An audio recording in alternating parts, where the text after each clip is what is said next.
ദക്ഷിണാഫ്രിക്കയ്ക്കെതിരെ ആദ്യ T20 മത്സരത്തിലൊരു ഗംഭീര വിജയം തന്നെയാണ് ഇന്ത്യ സ്വന്തമാക്കിയിരിക്കുന്നത്.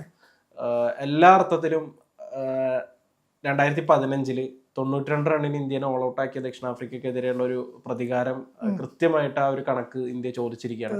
74 റണ്ണിന് അവരെ ഓൾ ഔട്ട് ആക്കിയിട്ടാണ് ഇന്ത്യ ഈ വിജയം നേടിയത്. ഇന്ത്യൻ ടീമിനെ സംബന്ധിച്ച് ഹാർദിക് പാണ്ഡ്യയുടെ ഒരു ഓൾറൗണ്ട് പ്രകടനവും ബാറ്റിങ്ങിൽ ആ ഒരു നിർണായകമായിട്ടുള്ള ഒരു ഇന്നിങ്സ് കാഴ്ചവെച്ചതും, അതുപോലെ തന്നെ ബൗളർമാരുടെ ഒരു ഗംഭീര പ്രകടനം, ബോളറിന് എല്ലാവർക്കും വിക്കറ്റ് കിട്ടിയിട്ടുണ്ട് എന്നുള്ളത് തന്നെയാണ് എടുത്തു പറയേണ്ടത്. ഒരു ഓൾറൗണ്ട് മൊത്തത്തിലൊരു ഇന്ത്യയുടെ ബോളിംഗ് ഡിപ്പാർട്ട്മെന്റിലെ എല്ലാ മേഖലകളിലും ഇന്ത്യയുടെ ഒരു സമ്പൂർണ്ണ ആധിപത്യം കണ്ട ഒരു മത്സരം തന്നെയായിരുന്നു ഈ മത്സരം.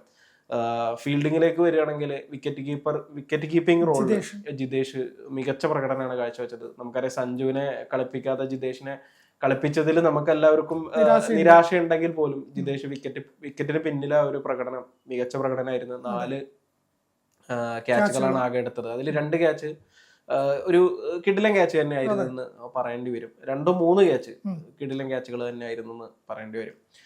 എന്തായാലും ഇന്ത്യൻ ടീമിനെ സംബന്ധിച്ച് ഇപ്പോ ഈ ഒരു മത്സരത്തിൽ നിർണായകമായ ഘടകങ്ങളെ കുറിച്ചാണ് നമ്മൾ സംസാരിക്കുന്നത്.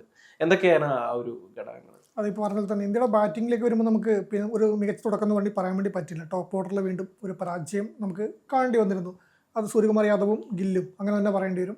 പക്ഷേ അവിടത്തേക്ക് നമുക്ക് പറയുമ്പം ബാറ്റിങ്ങിൻ്റെ ഒരു ഇത്രയും വിക്കറ്റുകൾ വീണിട്ടും ഒരു ഭേദപ്പെട്ട മികച്ച തുടക്കം ലഭിക്കാതിരുന്നിട്ടും ഹാർദിക് പാണ്ഡ്യയുടെ ഒരു പോരാട്ടം, നേരിട്ട് 2-ാം പന്ത് തന്നെ 6 അടിക്കുന്നു, 4-ാം പന്ത് വീണ്ടും 6 അടിക്കുന്നു. ഹാർദിക് പാണ്ഡ്യ ക്രീസിലെത്തിയപ്പോൾ തന്നെ ആ ഒരു ഇൻറ്റൻറ്റ് എന്താണ് ഹാർദിക് പാണ്ഡ്യയിൽ ടീം ആഗ്രഹിക്കുന്നത് അത് അദ്ദേഹം നൽകി. ആ ഒരു കരുത്ത് തന്നെയാണ് ഒരു 170 മുകളിൽ ടോട്ടൽ നമുക്ക് കൊടുക്കാൻ വേണ്ടി പറ്റിയത്. അവിടെ തന്നെ ഇന്ത്യക്ക് ഒരു തിരിച്ചു വരവേണ്ടി ഇതുണ്ടായിരുന്നു. ബോളിംഗ് തിമ്പി ഇപ്പോൾ പറഞ്ഞാൽ തന്നെ പന്തെടുത്തവരെല്ലാവരും മികച്ച രീതിയിൽ പന്തെടുക്കുന്നത്. ഒരു ഘട്ടത്തിൽ പോലും ഫോർട്ടീസ് ബാറ്റർമാർക്ക് ഒരു ആധിപത്യം കൊടുക്കുന്നില്ല. അതായത് ഒന്ന് കളി കയ്യിലാണെന്ന് അല്ലെങ്കിൽ ഒരു കൂളായിട്ട് കളിക്കാം എന്നൊരു ഇത് കൊടുക്കുന്നില്ല. ആദ്യം പ്രതിരോധത്തിലാക്കാൻ വേണ്ടി പറ്റുന്നു. അത് ആദ്യം തന്നെ സ്റ്റെപ്സിൻ്റെയൊക്കെ DRS ഒക്കെ എടുക്കുന്നത് കൃത്യമായിട്ട് തന്നെ ബോളർമാരെ ഫീൽഡർമാരൊക്കെ ഇടപെടുന്നു. ക്ലിയർ ആയിട്ട് നല്ലൊരു ഫീൽഡിങ്ങിലേക്ക് എത്തുമ്പോൾ ഒരു ഗ്രൂപ്പ് ടീം വർക്കിനായിട്ട് മാറുന്നുണ്ട്. ബാറ്റിങ്ങിൽ ഈ പറഞ്ഞ ഒറ്റയാൾ പോരാട്ടം 1-2 ബാറ്റ്സ്മാരുടെ ഒരു കരുത്തിലാണ് നമ്മൾ ഭേദപ്പെട്ട സ്കോർ വരുത്തിയെങ്കിൽ ഇപ്പോൾ ഫീൽഡിങ്ങിലേക്ക് എത്തുമ്പോഴേക്ക് ബോളർമാരും ഫീൽഡർമാരും ഈ പറഞ്ഞ പോലെ ജിതേഷ് ശർമ്മയുടെ വിക്കറ്റ് കീപ്പിംഗ് എടുത്തു പറയേണ്ടതുണ്ട്. മികച്ച രീതിയിൽ ഇന്ത്യക്ക് എറിഞ്ഞിടാൻ വേണ്ടി പറ്റി, 100 റൺസിന് മുകളിൽ വിജയം നേടാൻ വേണ്ടി പറ്റി, ഈ പറഞ്ഞ മറുപടി കൊടുക്കാൻ വേണ്ടി പറ്റി. അതൊരു സംഭവം നമുക്ക് പറയുമ്പോൾ സന്തോഷമാണ്. ആദ്യം തന്നെ ബാറ്റിങ്ങിലേക്ക് വരുമ്പോൾ നമുക്ക് ഗില്ലിൻ്റെയും സൂര്യകുമാർ യാദവിൻ്റെയും വിക്കറ്റുകൾ നിരാശപ്പെടുത്തിയിരുന്നെങ്കിലും ഈ മത്സരത്തിൻ്റെ അവസാനം നോക്കുമ്പോൾ നമുക്ക് ചിരിക്കാൻ വേണ്ടി പറ്റി, സമാധാനം ഉണ്ടാകാൻ വേണ്ടി പറ്റി. ബൗളിങ്ങിലേക്ക് ബൂംറ വരുന്ന ഒരു മൂർച്ച കൂടുന്നു. അർഷ്ദീപ് അതിനൊപ്പം തന്നെ ചേരുന്നു. ദുബെ മോശമാക്കുന്നില്ല. വരുൺ ചക്രവർത്തിയും അക്സറും നന്നായിട്ട് വന്നെറിയുന്നു. അങ്ങനെ വരുമ്പോൾ ടീമിൻ്റെ ഒരു ക്ലിയർ ആയിട്ട് തന്നെ നമുക്കൊരു ബൗളിങ്ങിൽ ദക്ഷിണാഫ്രിക്കയ്ക്ക് ഒരു ഭേദപ്പെട്ട ബൗളിംഗർ നമുക്ക് ഉണ്ടെന്നുള്ള തോന്നലൊന്നും നമുക്ക് ചിലപ്പം ഏകദേശം ലഭിക്കാതെ പോയ ഒരു സാധനമായിട്ടാണ് എനിക്കത് തോന്നിയത്. ഇന്ത്യയുടെ ഒരു പവർ പ്ലേ ബാറ്റിങ്ങിനെ കുറിച്ച് പറയുകയാണെങ്കിൽ ഇന്ത്യ പവർ പ്ലേയിൽ സമീപകാലത്ത് ഇന്ത്യയിൽ നിന്ന് പ്രതീക്ഷിക്കുന്ന ഒരു പ്രകടനം ഉണ്ടായില്ല എന്നുള്ളത് തന്നെയാണ് ഒരു യാഥാർത്ഥ്യം. ഗില്ലിന്റെ പ്രകടനം നമ്മൾ പറയുമ്പോൾ 2-ാമത്തെ പന്തിൽ ഗില്ലിനെ എന്തൊക്കെയോ പ്രൂവ് ചെയ്യാൻ വേണ്ടിയിട്ട് ശ്രമിക്കുന്ന പോലെ ആദ്യ പന്ത് ബൗണ്ടറി ഇടുന്നു, 2-ാമത്തെ പന്ത് ടൈമിങ് തെറ്റിയിട്ടുള്ള ഒരു ഷോട്ടായിരുന്നു. ഏതാണ്ട് അതുപോലത്തെ ഒരു ഷോട്ടിലാണ് സൂര്യകുമാർ യാദവും പുറത്താണ്. തീർച്ചയായിട്ടും ആ ഒരു ടൈമിങ് ഇല്ലാത്തൊരു ഷോട്ട് കളിക്കുന്നു.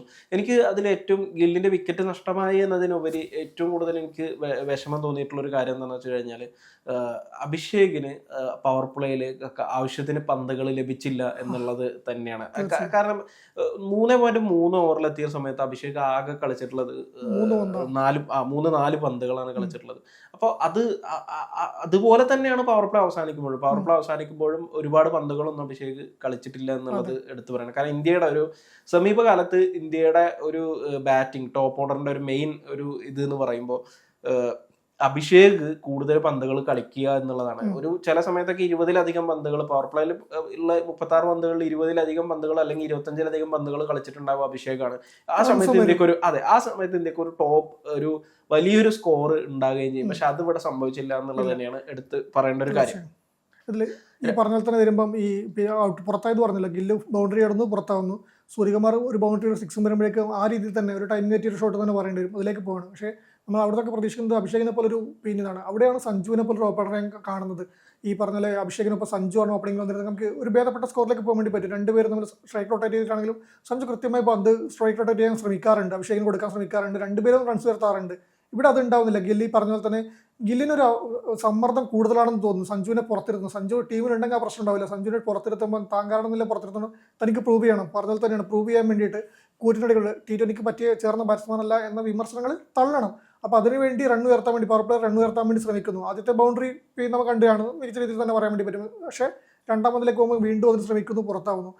ഗില്ല് പോയതിൻ്റെ സംബന്ധമായിരിക്കും നായകൻ ചിലപ്പോൾ പറഞ്ഞിട്ടുണ്ടാവുക, ഗില്ല് പോയല്ലോ സഞ്ജു ആയിരുന്നു എന്നുള്ള ചിന്ത. ഇത് സഞ്ജുവിനെ നമ്മൾ കൂടുതൽ കാണുന്നത് നമ്മുടെ മനസ്സിലുള്ള ചിന്തയായി തോട്ടായിരിക്കും ഇത്. പക്ഷേ അല്ല, ഇത് നമ്മൾ സഞ്ജുവിന്റെ കാര്യം നമ്മൾ മാത്രം പറയുന്നതല്ല. ഇപ്പം ഇന്നലെ ടീം അനൗൺസ് ചെയ്തതിന് ശേഷം ഉണ്ടായിരുന്ന ഒരുപാട് അഭിപ്രായ പ്രകടനങ്ങൾ പലരും നടത്തിയിരുന്നു. ഈ ഇഞ്ചേർഡ് ആയിട്ടുള്ള ഇത്രയും സൗത്ത് ആഫ്രിക്കക്കെതിരെ ഇത്രയും കുറഞ്ഞ ആവറേജ് ഉള്ള ഗില്ലിനെ കളിപ്പിക്കുന്നതാണ് ഈ സഞ്ജുവും അതുപോലെ തന്നെ കുൽദീപിനെ കളിപ്പിക്കാത്തതിലും ചെറിയ ഇതൊക്കെ വന്നിരുന്നു. പക്ഷെ അത് പിന്നെ ബോളർമാരുടെ പ്രകടനം നന്നായതുകൊണ്ട് അത് ആ വിമർശനം വെറുതെ ആവശ്യമില്ലാത്ത ഒരു വിമർശനമായിട്ട് മാറും.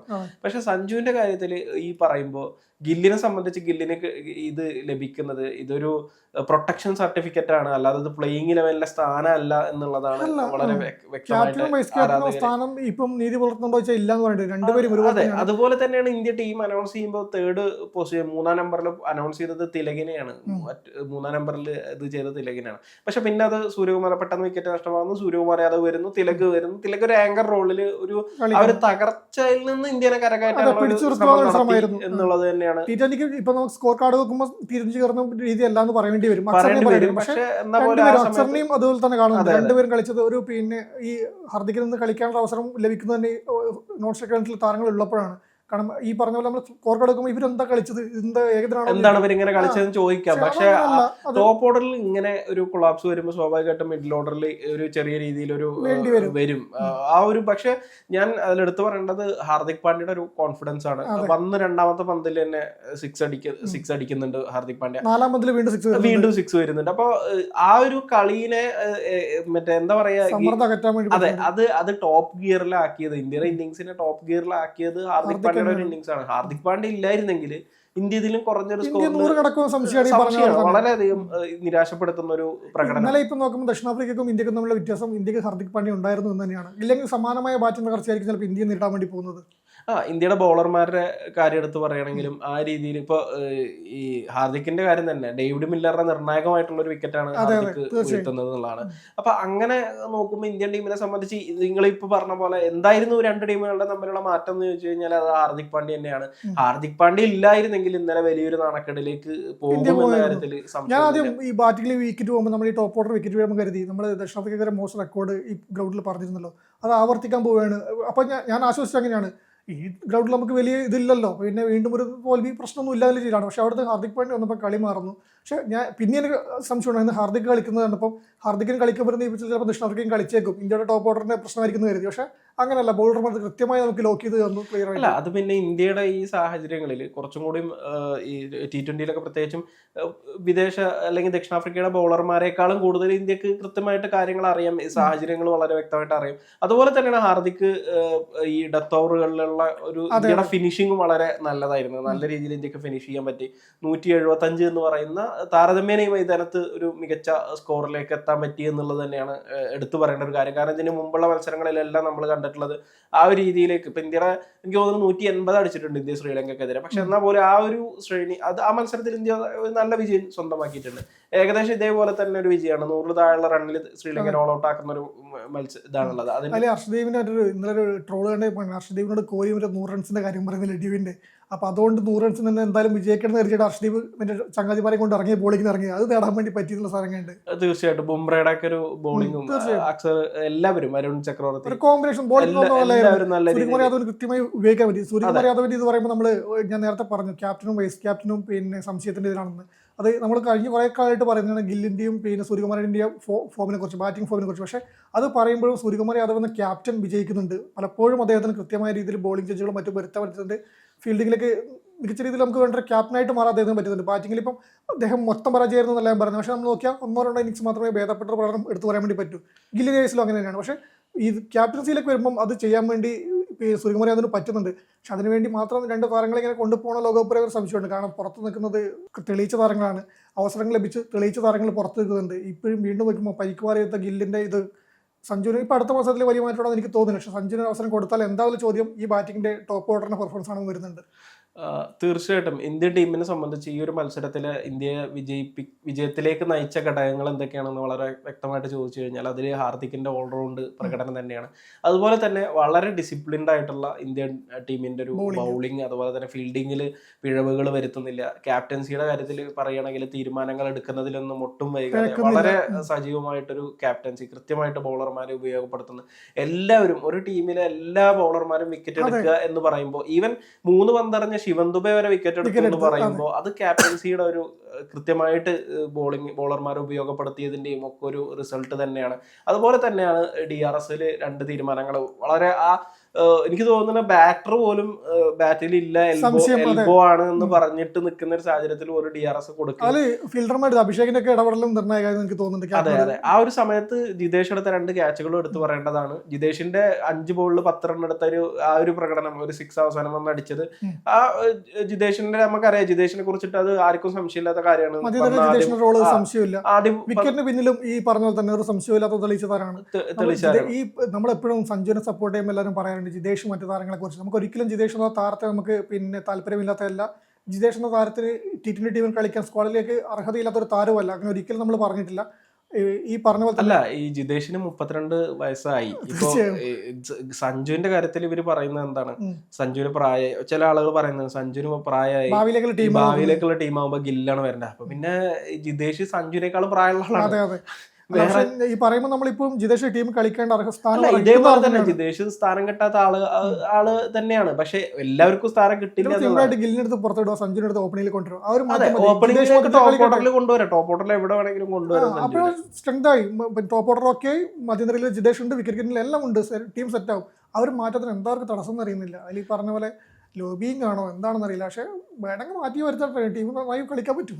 എന്തായാലും ആദ്യ മത്സരത്തിൽ ഇന്ത്യയെ സംബന്ധിച്ച് ഗംഭീരമായിട്ടുള്ള ഒരു വിജയം തന്നെ നേടാൻ പറ്റിയിട്ടുണ്ട്. പക്ഷെ അപ്പോഴും ഇന്ത്യയുടെ ഒരു നെഗറ്റീവ് ആയിട്ടുള്ള കാര്യം കിടക്കുന്നത് ടോപ്പ് ഓർഡറിന്റെ ഒരു സ്റ്റെബിലിറ്റി തന്നെയാണ്. ടോപ്പ് ഓർഡർ പ്രതീക്ഷിച്ച പോലെ പ്രകടനം നടത്തുന്നില്ല. അതുപോലെ തന്നെയാണ് മിഡിൽ ഓർഡറിൽ ഹാർദിക് ഇല്ലായിരുന്നെങ്കിൽ ഒരു കംപ്ലീറ്റ് പരാജയമായിട്ട് ഇന്ത്യ മാറിയനെ. പിന്നെ ഓപ്പണേഴ്സിന് പവർ പ്ലേ അല്ലെങ്കിൽ ടോപ്പ് ഓർഡറിന് തന്നെ പവർ പ്ലേ കൂടുതൽ മാക്സിമൈസ് ചെയ്യാൻ പറ്റിയില്ല എന്നുള്ളത്. അതെ, അത്ര ഈ ഒരു അർത്ഥത്തിൽ നോക്കുകയാണെങ്കിൽ ഇതിപ്പോ ഗില്ല് പോവുകയും അഭിഷേകിന് ആവശ്യത്തിന് പന്തുകൾ കിട്ടാതിരിക്കുകയും ചെയ്യുന്ന സാഹചര്യത്തിൽ ഇന്ത്യയുടെ ടോപ്പ് ഓർഡറിന്റെ ഒരു തകർച്ച നമ്മൾ എന്താണ് നമുക്ക് ഒരു നിരാശപ്പെടുത്തുന്ന ഒരു കാര്യം അവിടെ സംഭവിച്ചിട്ടുണ്ട്. പക്ഷെ ഹാർദിക്കിന്റെ അവസരോചിതമായിട്ടുള്ള ആ ഒരു ഇന്നിങ്സിലൂടെ ഇന്ത്യക്ക് തിരിച്ചു വരാൻ കഴിഞ്ഞു. അതിന് തിലകും അതുപോലെ തന്നെ ബാക്കിയുള്ള താരങ്ങളൊക്കെ ഒരു പിന്തുണ കൊടുത്തു. വലിയ കൂടുതൽ തകർച്ചയിലേക്ക് പോകാതെ അവർക്ക് പിടിച്ച് നിൽക്കാൻ പറ്റി. അതുകൊണ്ട് തന്നെ നല്ലൊരു സ്കോർ നേടാൻ പറ്റി.